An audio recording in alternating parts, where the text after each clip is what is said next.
AFTV, Curtis, 2 points dropped for you? Yeah, definitely 2 points dropped, man. I think it might sound harsh, but I think we have to take accountability tonight. I think when things go wrong in life, sometimes you have to look at yourself, you know. We can talk about the ref, but ultimately, I think we threw 2 points away tonight. I think we was our own worst enemy. Why? I mean, the first and second half performance, like day and night, totally opposite. First half was on the front foot. We were positive. We created chances. Leicester had 3 key players missing, 2 of them defenders. We had the opportunity to finish the game off. For me, there's 3 reasons why we've drawn the game. Actually, feels like a loss, but Lacazette, I bigged him up at the weekend. I said he never hides, but the reality is he's a £50 million striker. We signed him to score goals. He has to score that header. You know, Bellerin's put it on a plate for him. Bro. It's a great cross by Bellerin as well. Great ball from, and that's the type of cross we've been shouting for Bellerin to put in from time. Mikel Arteta, for me, got to take some responsibility. The substitutions, again, you know, reactive rather than proactive. Why is Pepe not coming on? £72 million player doesn't come on. Well, he hasn't trained, has he, Pepe? Yeah, I mean, his wife, of course, had the baby, and the talk is he hasn't actually even trained. So it's probably he probably wouldn't even have made the bench under normal circumstances. It's only that you can have so many subs. So I mean, do you know the thing, Rob? I mean, he played last week. I know he missed the last game. So he's potentially had a week of not really training hard. You can't tell me if he hasn't trained, no training at all. You know, for 1 week. Surely. No, he would have trained before the Saturday game, but then he obviously didn't play. But then they said that he didn't train leading into this game. I still think so maybe. I don't think his fitness would have completely gone in a week. Surely the man. I know he hasn't trained surely the man could have come on and made an impact. Why? You tell me. Why is Joe Willock coming on and playing on the right ahead of Pepe? Do you know what I mean?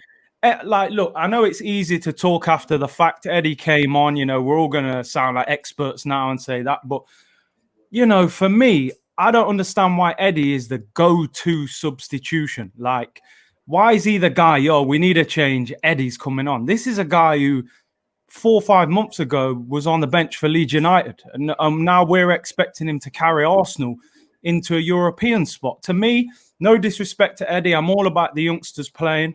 But you've got to be at a certain standard. And I don't think some of these Arsenal young players are at the standard right now, you know. Big up Saka, you know. Saka is at that standard. But we're not an experiment, you know. I understand Arteta's learning on the job. The substitutions didn't help us again. You know, Willock didn't do anything when he came on. I don't think he helped us. And then Eddie with the tackle.